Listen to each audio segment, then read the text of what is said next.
بسم الله الرحمن الرحیم و اعدوا لهم ما استطعتم من قوة و من رباط الخیل ترهبون به عدو الله و عدوکم.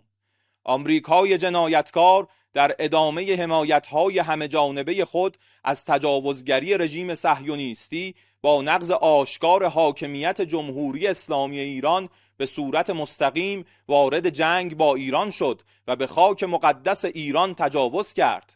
این اقدام خصمانه با هدف احیای رژیم در حال مرگ صهیونیستی صورت گرفت، اما نه تنها بی ثمر بود، بلکه موجب گسترش دایره اهداف مشروع و متنوع نیروهای مسلح جمهوری اسلامی ایران خواهد شد و زمینه‌های گسترش جنگ در منطقه را فراهم می‌کند.